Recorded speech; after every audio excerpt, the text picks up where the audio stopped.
Buenos Aires, ahí en la Academia Belgraniana. Feliz de estar acá en el Colegio Cortázar otra vez para compartir un poco sobre un Belgrano que pretendo, es mi intención, mostrárselos de una forma diferente a la tradicional. Porque Belgrano también fue un niño pequeño, así como ustedes, que estudió en Buenos Aires y llegó a ser un gran hombre, llegó a ser una persona muy particular, por llamarlo de alguna forma, que dejó mucho a este país, a nosotros. Ustedes saben, ¿no?, por los maestros que tienen, algo de Belgrano. ¿Quién me puede decir qué sabe Belgrano? Sí, dale, a ver. Yo lo que sé de Belgrano es que nació el 3 de junio de 1770. Ok, nació el 3 de junio de 1770. ¿En dónde? En Buenos Aires. Estudió ahí. Bueno, yo sé que hizo varios... ¿Tenemos un micrófono ahí? ¿Querés decirlo desde ahí? ¿Así te escuchan? ¿O le acercamos? ¿Hay un inalámbrico? No. No, entonces lo propagamos. Entonces desde ahí, así te escuchan tus compañeros. ¿Cómo te llamas? Acá. Yo me llamo. Yo me llamo Samuel y hoy... ¿En qué grado estás, Samuel? En sexto B. Estoy en sexto B. Bueno, yo lo que sé de Belgrano es que algunos lo verán como el que ganó las batallas de Salta y Tucumán.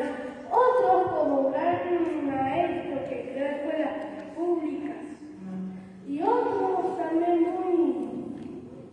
muy buenos. Fue un gran hombre Belgrano, la verdad. Fue el que participó en el hecho, fue el que hizo el hecho pequeño también. También me ganó un libro, tipo, el viernes me ganó un libro que me encantó, muchas gracias.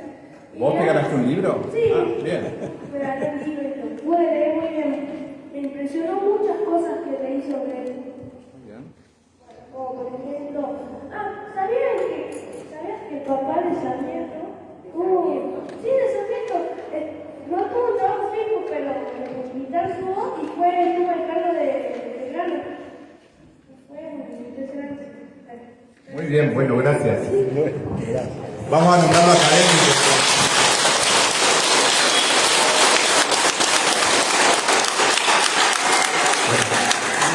Felicitaciones, muchas gracias. Ya tenemos un académico en Santa. ¿Quién sabe algo más de Belgrano? Mi compañero dice que nació en Buenos Aires, por lo tanto era porteño. ¿Sí? Dale, a ver, vení, que te escuchen los demás. Así. Sí, dale. Yo soy Juan Antonio, de Quito de Tomé, y yo sé también que él nació en la Perú en 1770, si no me equivoco, pero también creó nuestra bandera a través de un sueño, y justo ustedes nos vienen a traer una más grande que la que está atrás pisada. Ajá, ok. Bueno. También, después de... ¿Esa es tu maestra? ¿Cómo se llama tu maestra? Ah, Liliana, sí, sí, claro. También después de ganar la batalla de Tucumán, Ajá. y luego caminar y andar a caballo hasta Salta, y luego mandar un espía que le decían el chocolate, si no me equivoco. Sí, sí, un salteño, le decían chocolate. ¿Por qué le habrán dicho chocolate? ¿Vos qué crees? Porque era morocho.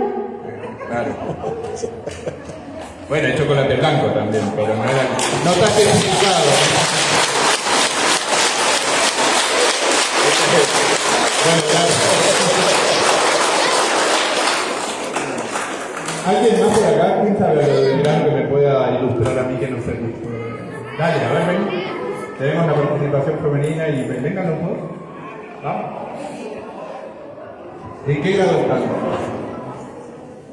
Esta es una charla para niños, ¿no? Los adultos a soportar, como soportaron ellos a hacer el discurso para adultos, ahora soportan ustedes el discurso para niños.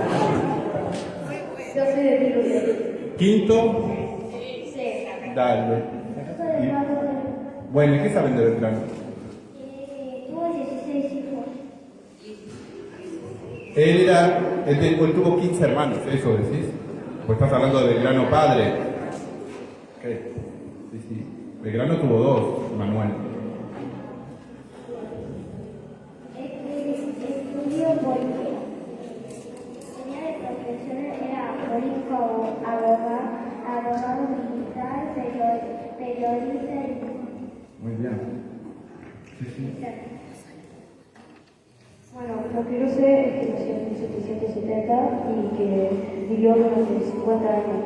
Y fue un gran héroe para todo el país.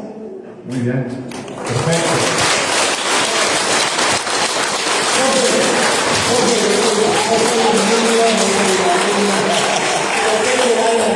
Todos tenemos un niño dentro. Donde me creé una gran confusión Sí. fue cuando te lo nombraron a Sarmiento. No sé qué hizo Sarmiento con Belgrano.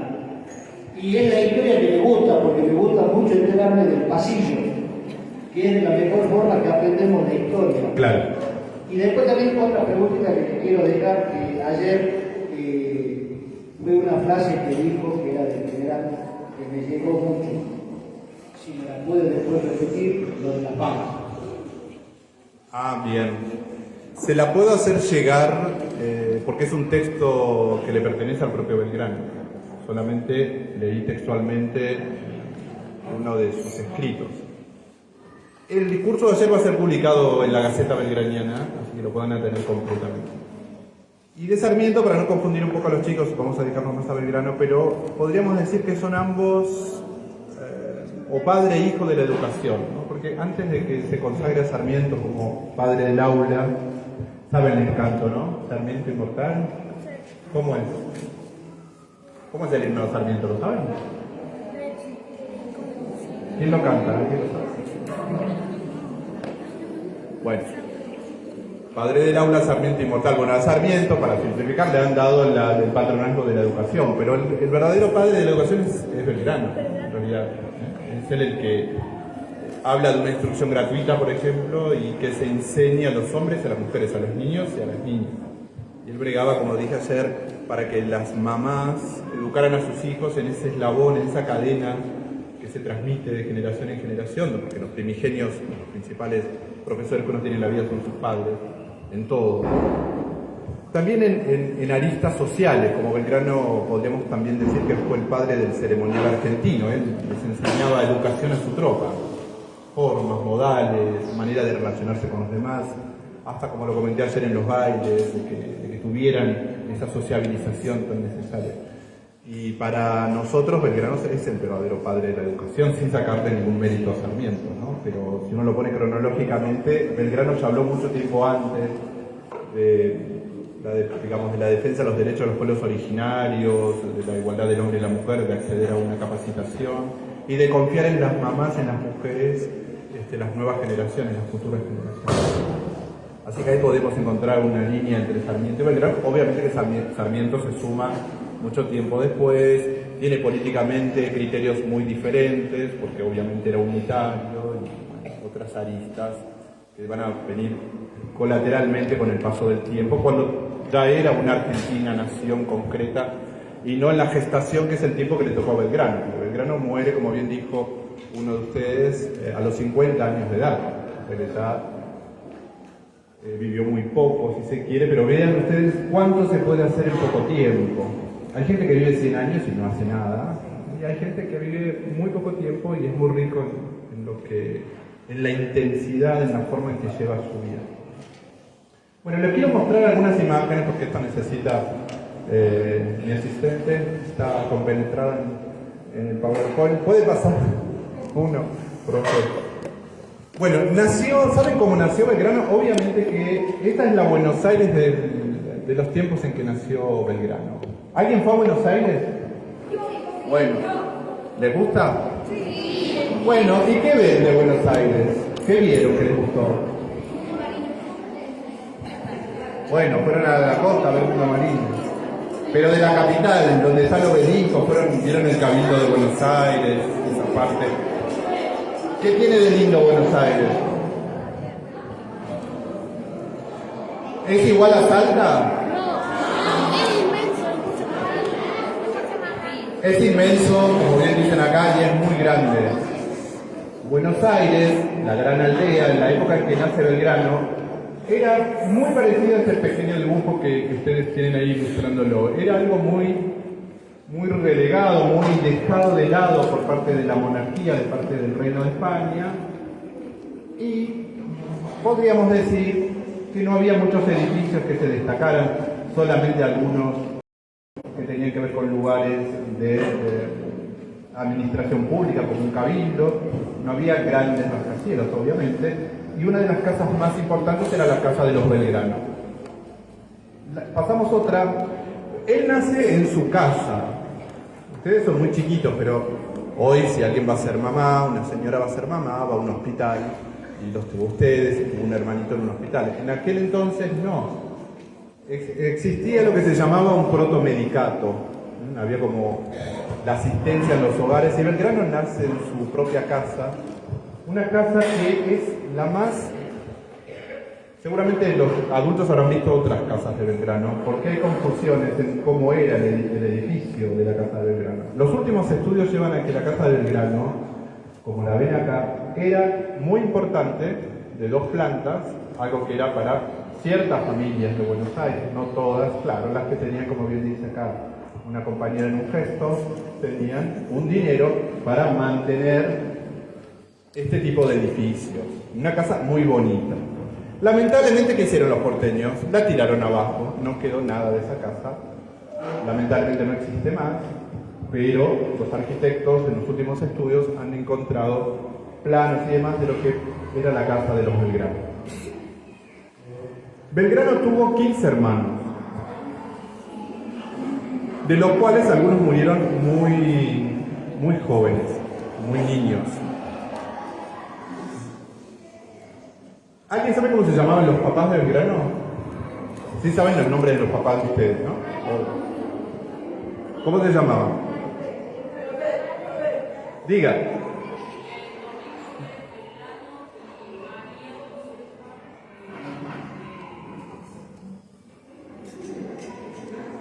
Bien, González. Bien, los papás de Belgrano eran Domingo Belgrano, con un segundo apellido españolizado como Pérez, pero en realidad era Pelí, era una familia italiana. ¿Alguien tiene abuelos italianos por acá? Bueno, lo mismo pasó con Belgrano. Los papás, sobre todo el padre, la madre era criolla, era de una familia de Santiago del Estero. Cambia el apellido original y lo transforma en Pérez para hacerlo más español, en una aldea, en un lugar donde ser español era lo único que era importante. Había mucho monopolio. ¿Saben lo que es un monopolio? Bueno, había mucho monopolio de la corona, se trabajaba de una forma muy diferente a lo que es ahora. La vida de Belgrano fue excepcional. Y los belgranos eran una familia de representación, se dice así, a una familia de esas que uno escucha y inmediatamente sabe de dónde son, de dónde vienen, como los Güemes, por ejemplo, en Salta. Los belgranos en Buenos Aires, decir que uno era un belgrano, lo colocaba en una situación quizás de ventaja del resto de los compatriotas. El padre de Belgrano era comerciante, se dedicaba al comercio, de muchas cosas. A ver, avanzamos un poquitito. Más o menos la casa de los Belgranos en su interior podría haber sido como esta alegoría que les puse sobre su hogar. Pasamos una más. No se puede ver muy bien por la claridad, pero yo quiero llevar a esto, ¿no? Belgrano era un niño como ustedes y era un niño muy feliz. ¿Qué hacen ustedes en sus casas cuando salen del colegio? Bueno, de a uno.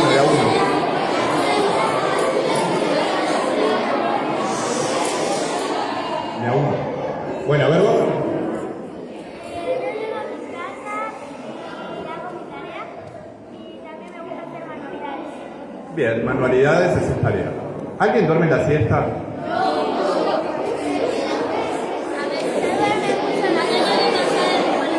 Bueno, Belgrano también dormía siesta. Era un hábito en la Buenos Aires colonial, en todo el virreinato El virreinato se crea cuando Belgrano tenía 6 años. El virreinato cambia la vida de Buenos Aires. Es declarado virreinato, ya no dependíamos más del virreinato del Perú. El rey crea un virreinato propio para el Río de la Plata. Belgrano tenía 6 años cuando se crea por disposición real ese nuevo virreinato. Belgrano de niño hacía muchas cosas como las que hacemos nosotros. Por ejemplo, dormía siesta. Religiosamente en Buenos Aires todos dormían siesta y Belgrano, dicen, era muy apegado al tema del respeto a sus papás, era muy respetuoso. Se mandaba a dormir siesta y él lo acataba. Y tenía otras costumbres propias que podemos trasladar después de tantos años a lo que hacemos nosotros. Belgrano tenía una estrecha relación con la mamá, con la madre. ¿Ustedes dónde van a hacer las compras acá? No, pero si tienen que comprar ropa, ¿dónde compran ropa? ¿Dónde compran?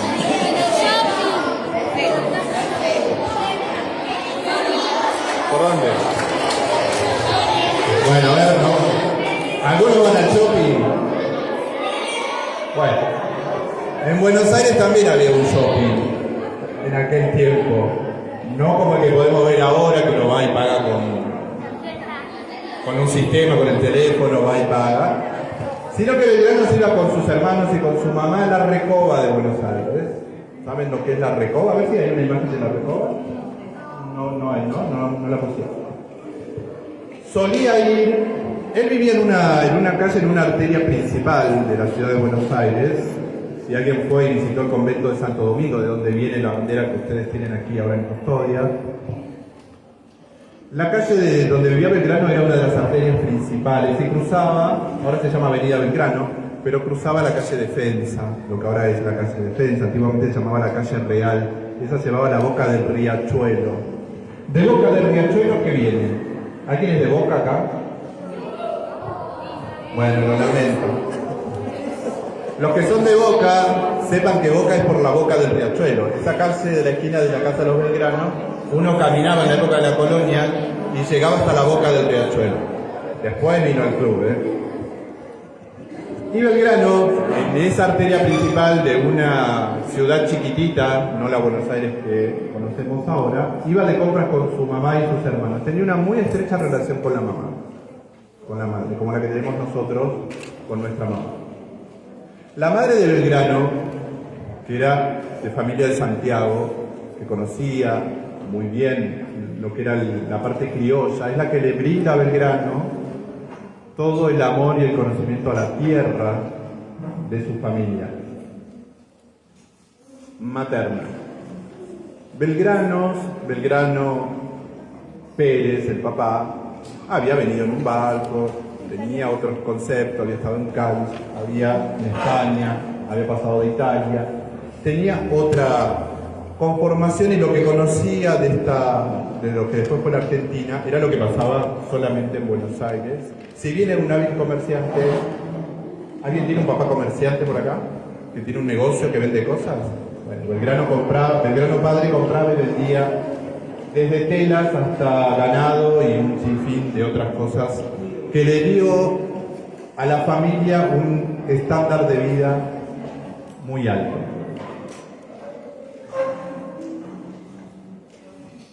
Bueno,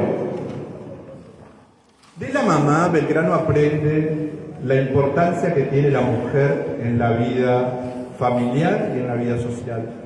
De hecho, Manuel Belgrano es uno de los principales, o el principal prócer que empieza a hablar de la igualdad entre el hombre y la mujer.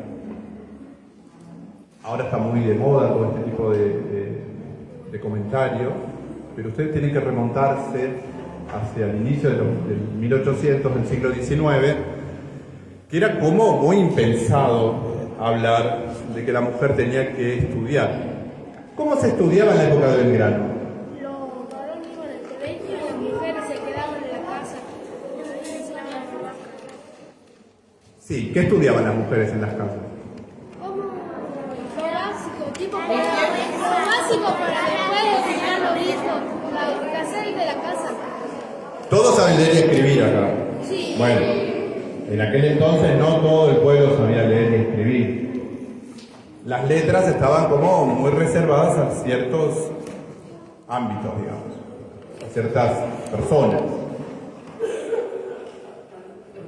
Las primeras letras, como se dice comúnmente, los primeros palotes, digamos así, de la instrucción, Belgrano la aprende obviamente, como todos sus hermanos, en la familia, en el seno de la familia. La madre tiene gran protagonismo, pero después él es muy allegado a una orden religiosa que es la orden de los predicadores, la orden de Santo Domingo, donde él desde pequeño va a misa con sus padres ahí. Estaba en la esquina de su casa, así que hacía menos de 30 metros y estaba en Santo Domingo.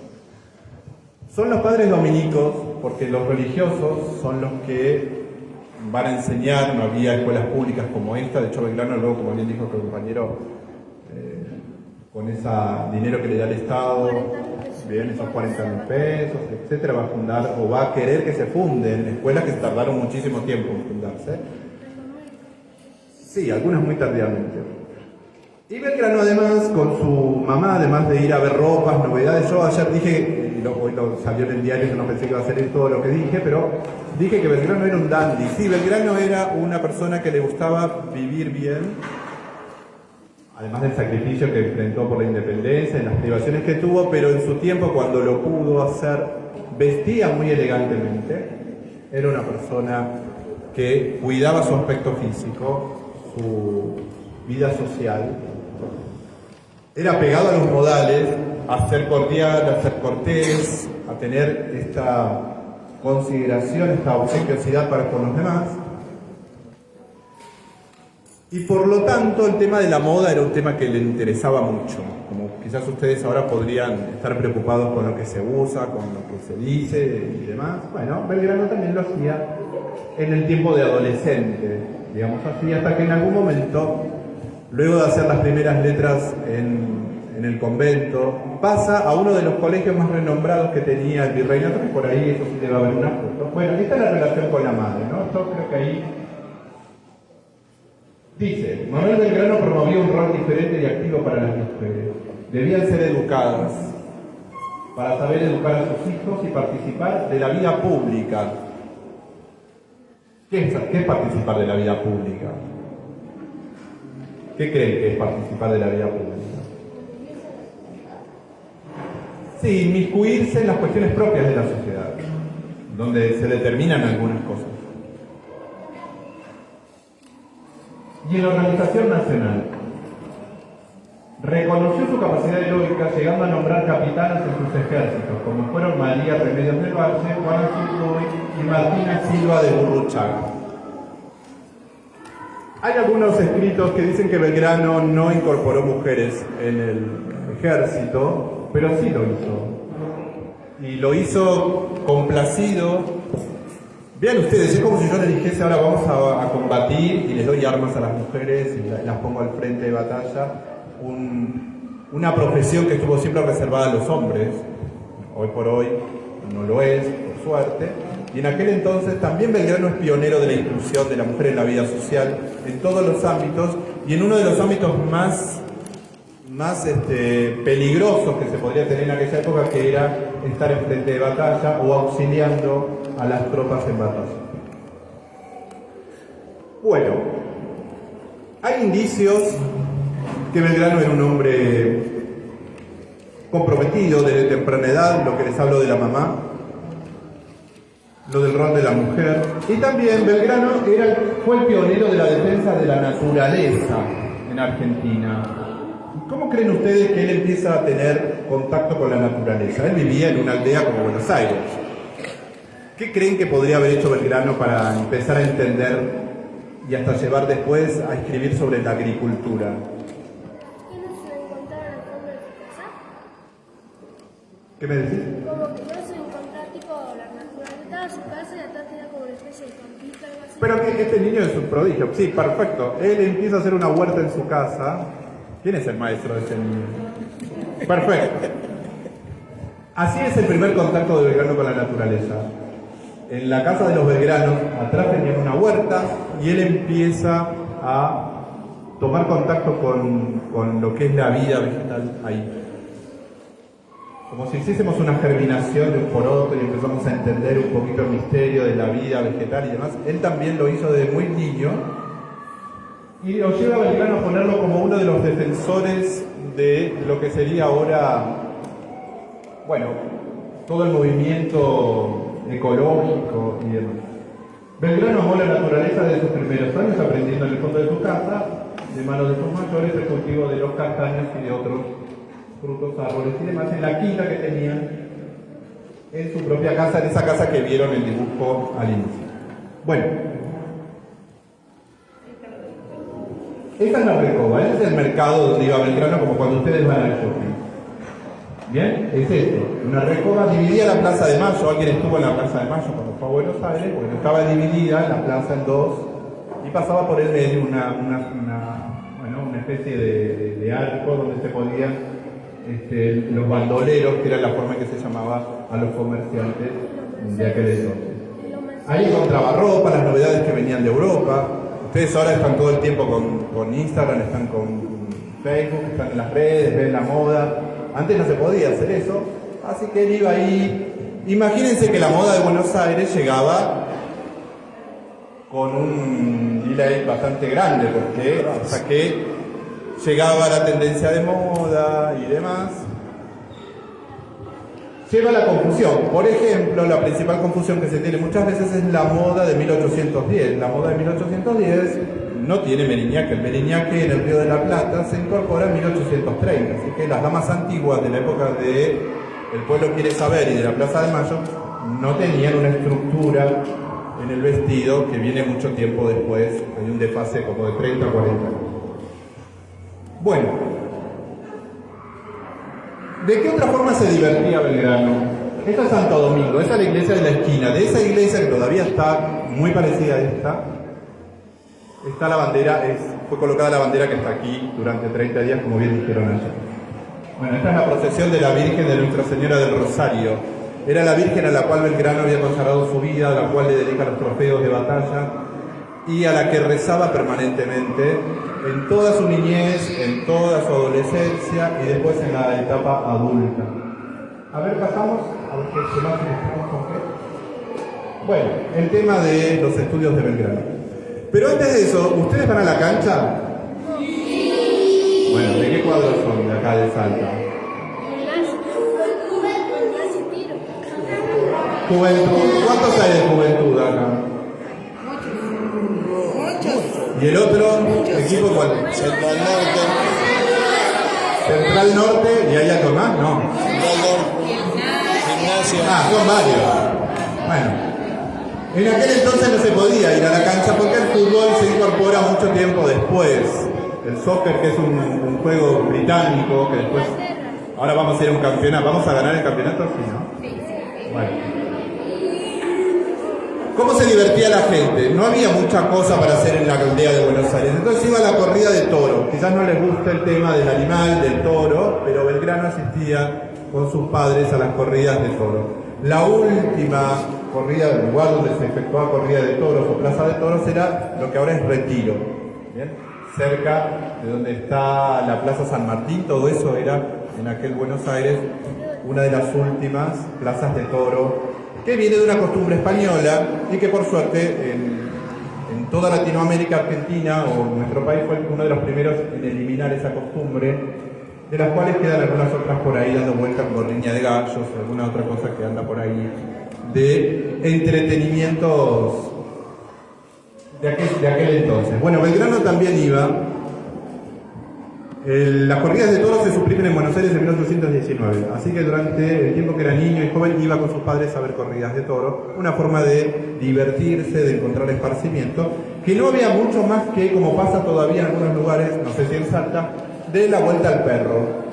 ¿Saben lo que es la vuelta al perro? Ir a la plaza principal y dar vueltas. Eso que sigue todavía, también se hacía en la época de Belgrano. No había internet, no había forma de comunicarse, no había electricidad siquiera, así que era muy elemental, muy rudimentario la forma en que se vivía. Quizás era bastante aburrido, si se quiere, para nosotros actualmente que tenemos otra forma de entretenernos. Así que yo estoy plenamente seguro que Belgrano amaría el fútbol y estaría hinchando por la selección ahora, el martes próximo cuando empecemos.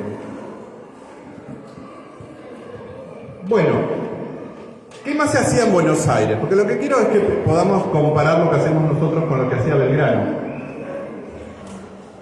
A ver, ¿a dónde se bailaba? No había boliche. ¿Qué se hacían?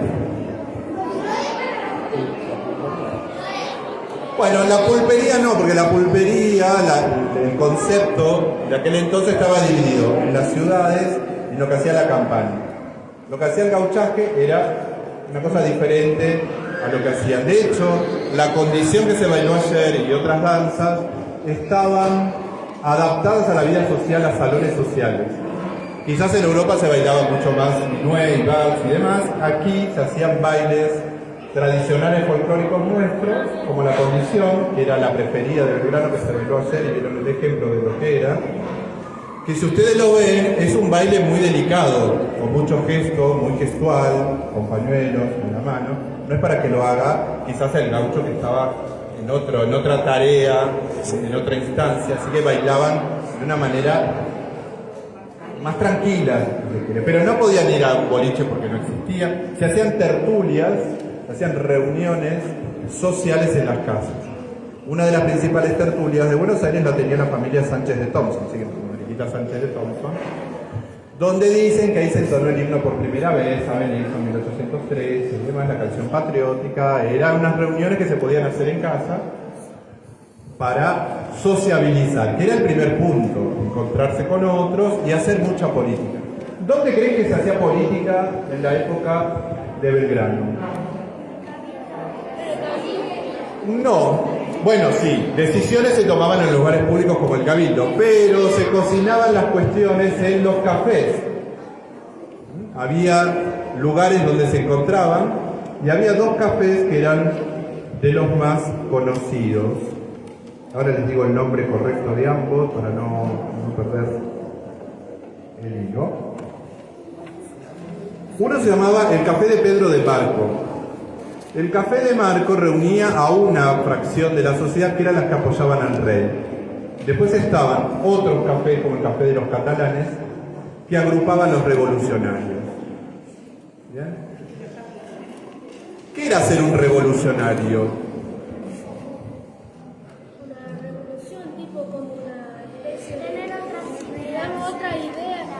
Perfecto. Para concretar una nueva idea, ¿qué puedo hacer? Pensar diferente a o simplemente hecho de ser en eso Sí. Salir a hacer una marcha. Bueno, hoy participan en marchas, hacen piquetes, tienen otra forma de expresarse. Las revoluciones se pueden hacer por la fuerza, con las armas, o se pueden hacer con la razón. Belgrano quizás fue mucho más un revolucionario de razón, de pensamiento, de ideas que empieza a escribir ya en el Consulado de Buenos Aires y que después tiene obligadamente que tratar de que se cristalicen a través de las armas porque no había otra forma. Pero el primer convencimiento que quiere Belgrano es un convencimiento de ideas, de que se entienda que se podía vivir mejor, que se podía elevar la calidad en todo sentido de lo que él llamaba sus compatriotas, ¿no? Sus conciudadanos. Y para eso, ¿qué haría si escribiera en el 2022? Yo estoy totalmente seguro que Belgrano estaría en las redes sociales y sería el primero en tener un perfil en Facebook, en Instagram y demás. ¿Cómo se comunicaban las cosas en época de Belgrano? Había que escribir. Sí. Bueno, sí, era la correspondencia social, oficial, pero las ideas que estamos hablando, ¿cómo las podían difundir?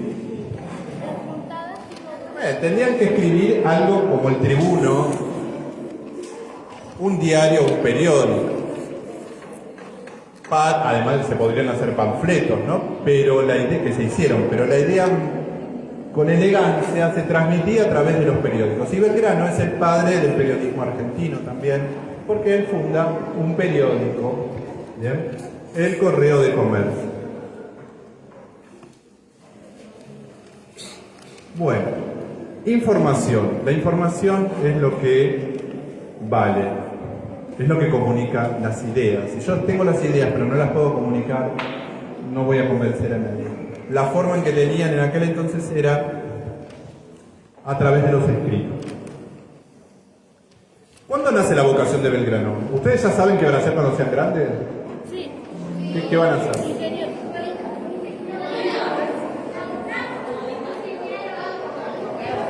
Ingeniero, abogado, bueno. Maestros, maestra. Bueno, muy bien. Belgrano estudia en el colegio, en el Real Colegio de San Carlos. Por ahí hay una imagen. Hoy es el Colegio Nacional de Buenos Aires. Este es el Real Colegio de San Carlos, donde estudió Belgrano en Buenos Aires. Hizo, digamos así, si podemos simplificar un poco la historia, hizo la primaria con los dominicos, por llamarlo de alguna manera, y hizo el secundario en ese colegio. No se llamaba así, pero podemos simplificarlo de esa manera, que es un colegio que está al lado de San Ignacio en Buenos Aires. Todavía está en pie el lugar, o por lo menos el emplazamiento del edificio, que no es el edificio actual. Los padres de Belgrano respetaban la vocación de sus hijos. De hecho, hubo muchos comerciantes religiosos. Belgrano tuvo un hermano que fue sacerdote canónigo del clero secular de Buenos Aires.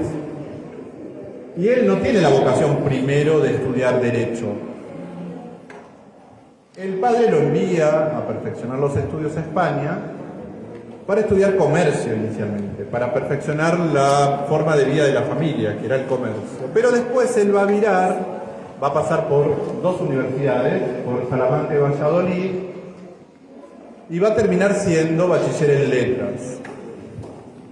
Cambia del comercio a lo que es el derecho, por varias razones. La principal razón por la cual Belgrano pasa a estudiar derecho es para ayudar a su papá, que había tenido un problema con la corona, y de toda esa bonomía, de todo ese tiempo próspero que tuvo el padre de Domingo Belgrano en Buenos Aires, por misterios que tiene la vida misma, termina interpelado por la corona, por el virrey.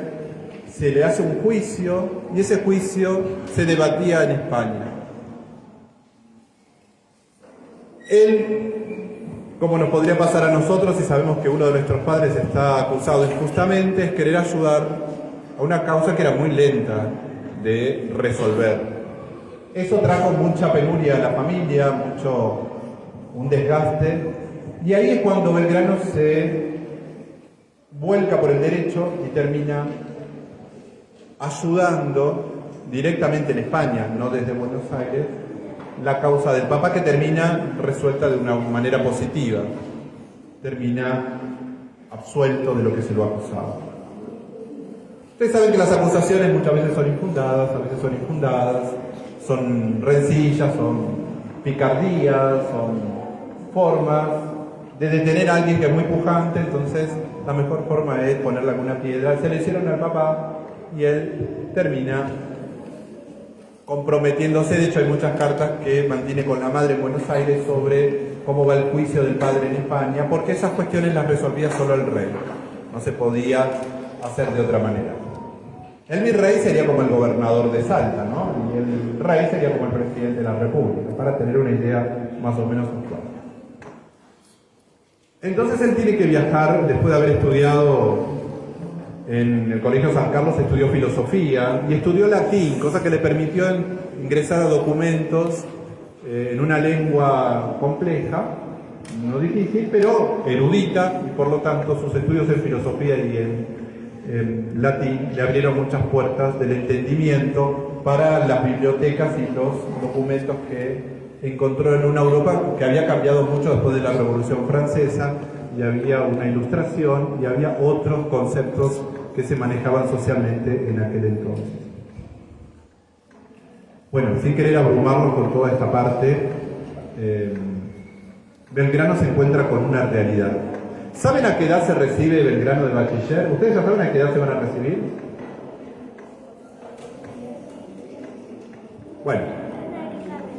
dentro de un par de años acá, después el secundario. Bueno, él termina recibiéndose a los 19 años de edad. A los 19 años de edad ya Belgrano era bachiller en leyes en España. Belgrano en España tenía la ayuda de una de sus hermanas, ¿bien? Que era más o menos la que le da el auxilio, porque si uno tiene que irse a Buenos Aires, por ejemplo, desde Salta, tiene que ir a un lugar a vivir, tiene que comer. Bueno, las primeras ayudas las recibe de su propia familia, más allá de su padre, a través de su hermana que vivía en España. La hermana le abre el roce social, ¿bien? Y su cuñado le abre las puertas de la sociedad española, haciéndolo quizás las primeras letras en diplomacia, ¿bien? Porque evidentemente el hecho de estar con otros, de escuchar a otros, de pensar con otros, abre mucho la cabeza de todos, y en ese caso Belgrano lo tuvo en España a través de la ayuda de la hermana. Belgrano tiene un primer trabajo, que es el de secretario del consulado. Belgrano se distingue en la corte del rey. De hecho, dicen algunos historiadores que Belgrano asistía a las tertulias de la orden de Carlos III y que por lo tanto el color celeste y blanco también le puede haber quedado de las tertulias de la orden de Carlos III, que tiene los colores celeste y blanco de la Virgen en la advocación de la Inmaculada, que es la patrona de la orden de Carlos III de España.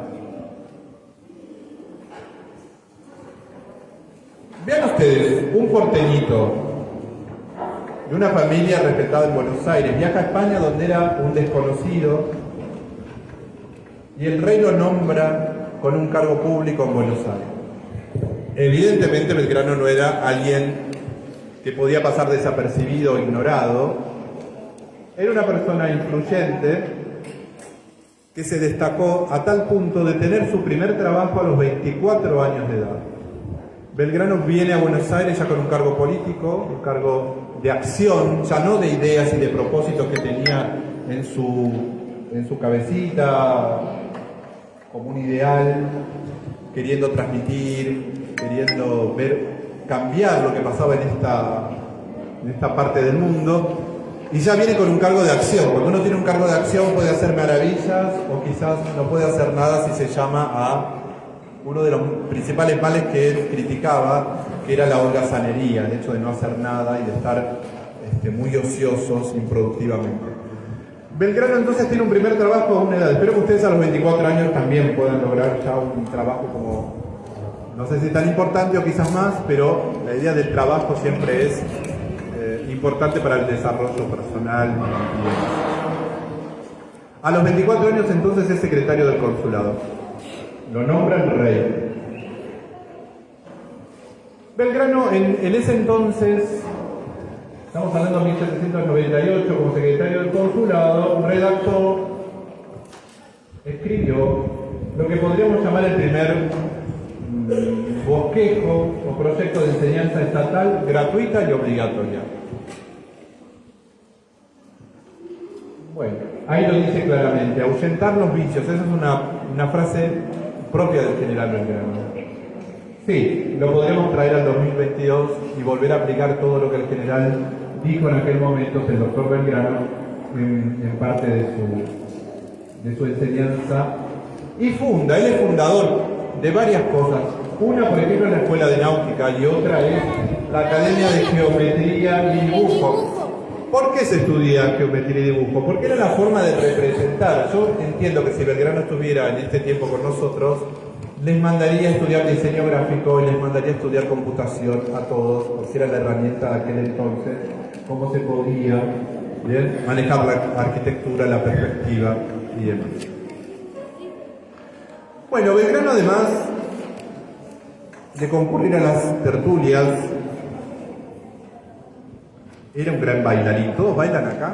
Sí. Bueno, Belgrano tenía, y les digo la verdad, con las mujeres tenía un gran éxito en general. Lo tuvo en Buenos Aires y lo tuvo en Tucumán, entre otros lugares. Bueno, era un gran bailarín, como habíamos hablado, además de una persona que se preocupaba por su estética mucho.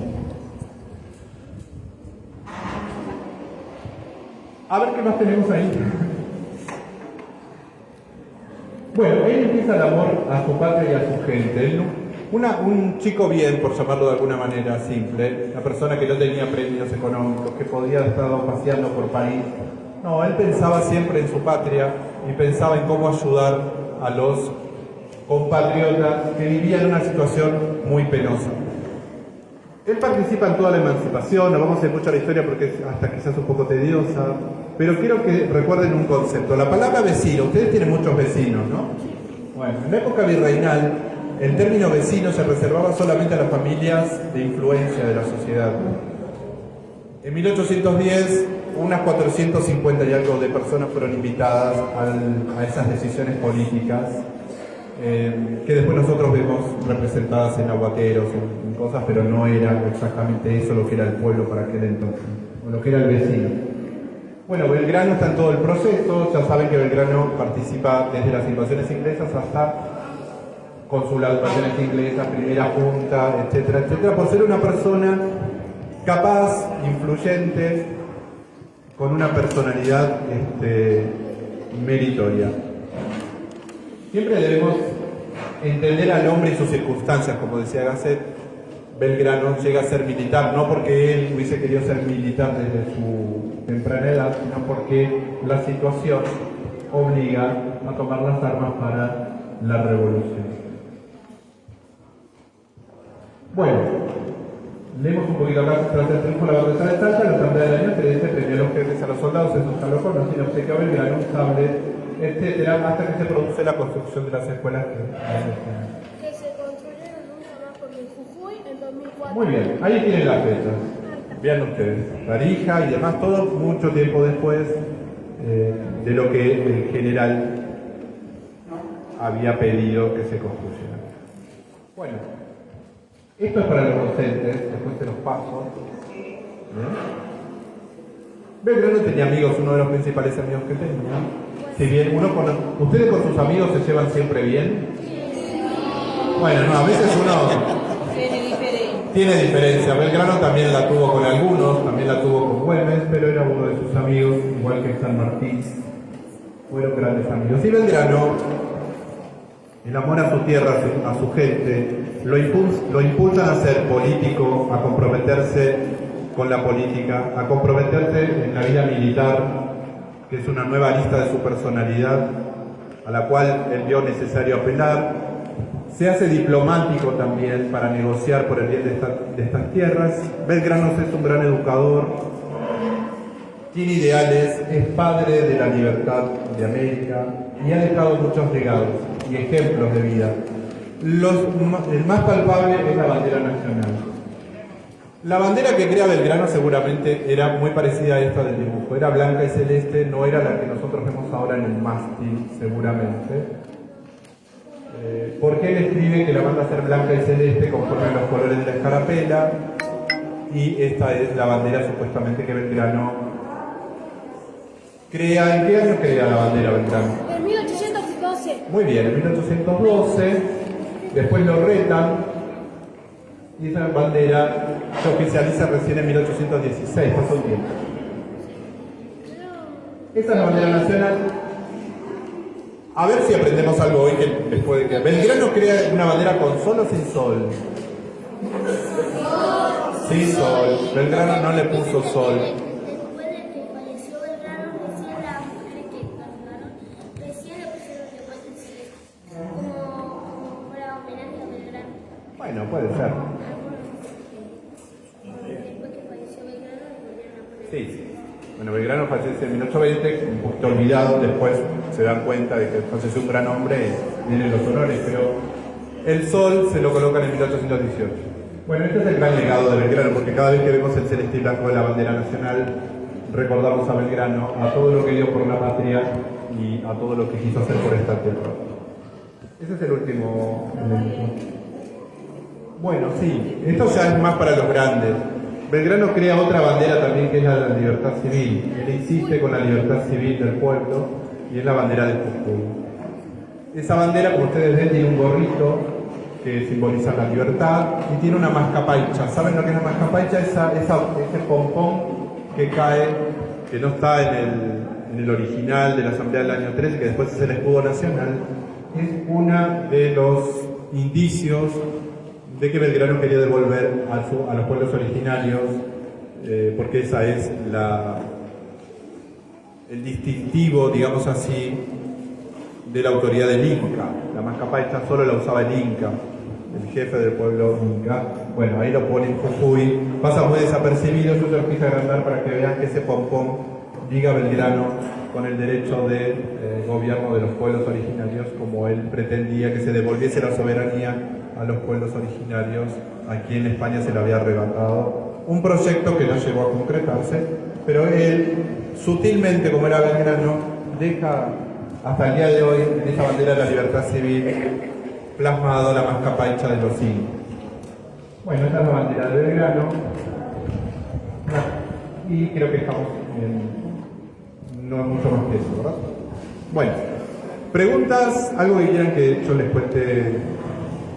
Bueno, vos ya hablaste mucho. Vos, dale. ¿Cuál era el problema que tenía Belgrano? Porque falleció. Muchos problemas de salud. Problemas de salud físicos, y también tenía problemas de salud espiritual, porque no espiritual de fe, sino espiritual porque tenía grandes preocupaciones que lo afligían. Así que Belgrano sufre corporalmente y también en su interior, porque no ve concretado su ideal todavía, como él tanto quiso. Muere muy pobre, ¿no? Ah, bueno. Okay. ¿Estas son las preguntas? Sí, ellos lo dijeron porque Belgrano se quería de Fuerte. Ah, perdón.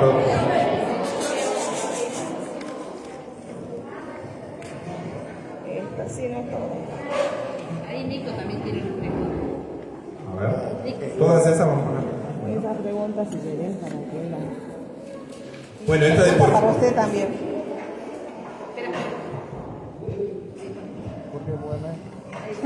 ¿Por qué se llamaba la bandera belgraniana? Ahora viene un hijo y mi pregunta era ¿por qué se llamaba la bandera belgraniana? ¿Por qué se llama bandera belgraniana? ¿A cuál bandera? A Ah, la bandera que traje. Le pusimos esa forma de denominar para... No es una denominación, un nombre oficial, es la bandera nacional. Pero le pusimos belgraniana para ligarla a Belgrano. Ya saben que es el creador, pero quizás fue una forma en que yo mencioné bandera belgraniana. ¿Sí? Bueno, en realidad Belgrano quería más banderas, no quería todo solo eso, quería esta de Jujuy y otras. Era un gran vexilólogo o creador de banderas o de emblemas o de distintivos. Profe, el niño nada. Diga.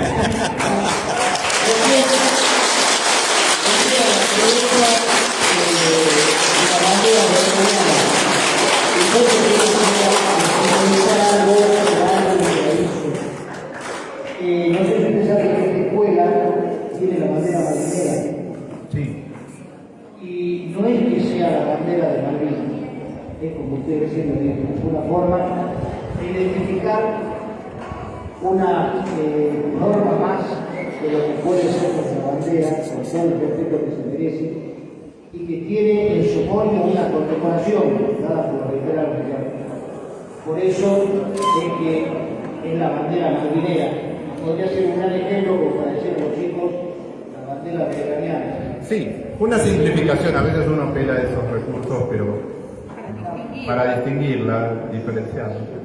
Y que creo que, así como usted como presidente de la academia, es un orgullo para usted decir la bandera belgraniana, que para nosotros los veteranos de guerra es un gran honor y un gran orgullo poder dejarle a las instituciones de enseñanza, sobre todo, las banderas malvineras. En Salta hay 4 escuelas y colegios que las tienen.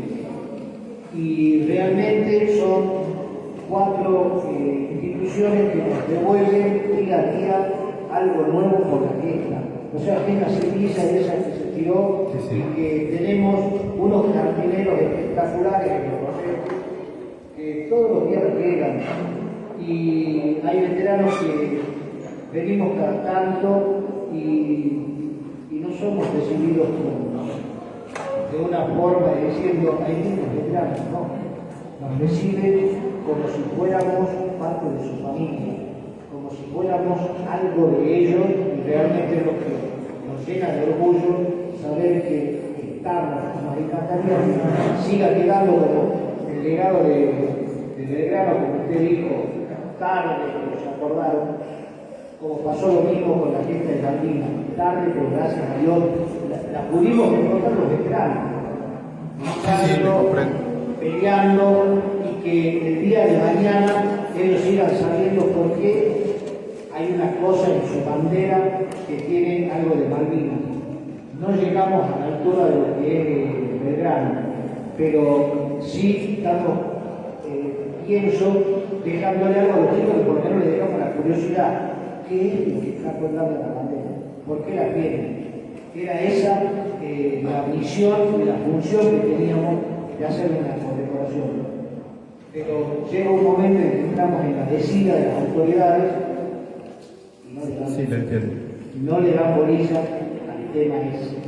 Lo dejan olvidado, después de los 40 años, creo que a los 80, cuando ya no vaya ninguno de nosotros, ahí capaz que hacen de nuevo estos grandes actos como el bicentenario. Tiraron la casa por la ventana y ya no sabemos qué festejamos el 9 de julio, qué festejamos el 17 de agosto, no qué festejamos, perdón, qué conmemoramos. Sí. Porque lo pasamos, saqueamos un día para que se vayan de vacaciones, otro día para que no lo pueda beber más en el hotel, y no tenemos los valores, nos vamos perdiendo. Así es. Gracias. Bueno, gracias por la aclaración.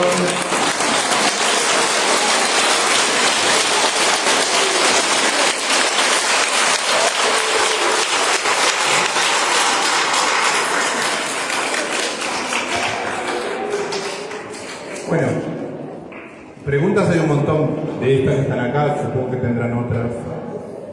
¿Por qué donó mucha plata a las escuelas? Bueno, nunca fue mucha plata, digamos, era un número, pero ese dinero tardó en cristalizarse en escuelas como lo analizamos recién, ¿no? Para quien me está preguntando, que no sé el nombre de quién. De Juan Antonio. ¿Por qué quiso ser militar? También les conté algo. Quizás no era la vocación inicial de Belgrano, se vio obligado a ser militar. Muchas veces en la vida uno no es lo que quiere, sino lo que puede o lo que se necesita que sea. En ese caso, en esa instancia tan difícil para el país, bueno, fue convocado a las armas y supo responder de la mejor forma. ¿Por qué Belgrano mandó a un espía a saber qué iban a hacer los realistas? Bueno, porque es parte de la estrategia militar, siempre espiar qué hace al enemigo para poder adelantarse y demás. También a él lo vigilaban, ¿eh? También a él lo vigilaban. Y de espías deben conocer mucho también los veteranos, sobre quiénes los espiaban. Muchos no eran militares los que espiaban a los militares, sino que eran civiles que estaban al servicio de los militares, o de la causa que entendían que así debía ser. Bueno, ¿en qué año se crea la Academia Belgraniana? En 1965. Bueno, y la batalla de Salta sí es una de las más importantes en la historia argentina. Hay muchas que tienen que ver con Güemes. Acá hay un Güemes, así que si quiere contestar lo de Güemes usted. Porque acá yo sé que ustedes hacen un ranking de batallas y dicen que Güemes tiene más batallas que San Martín. ¿Quiere responder? Sí, acá está la pregunta. Bueno, ¿por qué Güemes tiene más batallas que Belgrano? Yo pienso, para todos ustedes, que Güemes sí participó en más defensa, en más batallas, pero son tan importantes las que tuvo Belgrano, las que tuvo Güemes, las que tuvo San Martín.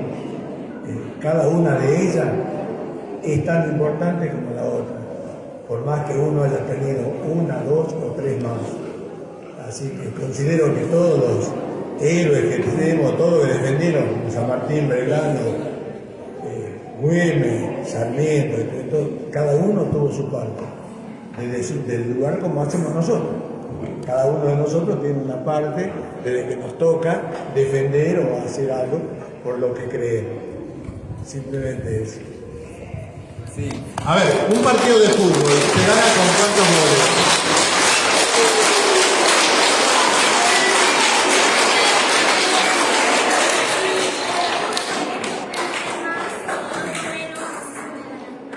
Bien. Pregunté, un partido de fútbol, ¿con cuántos goles se gana? Se puede ganar con 1, se puede ganar con 20, ¿no? Bueno, lo importante no es la cantidad de goles, sino que se gane el campeonato. Bueno, acá lo que priorizaban los héroes argentinos, como lo que ustedes mencionan, esta disputa entre Güemes, San Martín y Belgrano, no es cuántas batallas tuvieron, sino qué lograron con esas batallas. Seguramente ir a batalla para Belgrano significaba una congoja por ese respeto que tenía la vida, porque cuando uno va a batalla hay alguien que muere de su bando o del otro. La muerte no era algo que le agradara mucho a Belgrano. Él prefería triunfar desde las ideas, desde otro lugar, desde otras balas que no son las balas que conocemos nosotros de los cañones o de las pistolas, sino que son las balas de las letras, de otros conceptos que Belgrano seguramente desde el inicio, desde ese periódico, desde el consulado, ya empezó a bombardear y a tener batallas culturales, ideológicas, que son mucho más importantes que las batallas de fusiles y de muerte, ¿no? Y eso lo lleva a tener esa característica, pero bueno, sé que están orgullosos de Güemes y está muy bien que defiendan la causa de Güemes, que complementa el tema de Belgrano, ¿no? Sin Güemes, sin la consolidación de Güemes en el norte, todo lo que hizo Belgrano en esas batallas tan emblemáticas como Tucumán y Salta, quizás hubiesen perdido, y de hecho Güemes es el que puede cortar el avance realista y por lo tanto consolida el triunfo de las batallas de Salta, Piedras, Tucumán. ¿Por qué Belgrano no se lo reconoce como padre de la educación?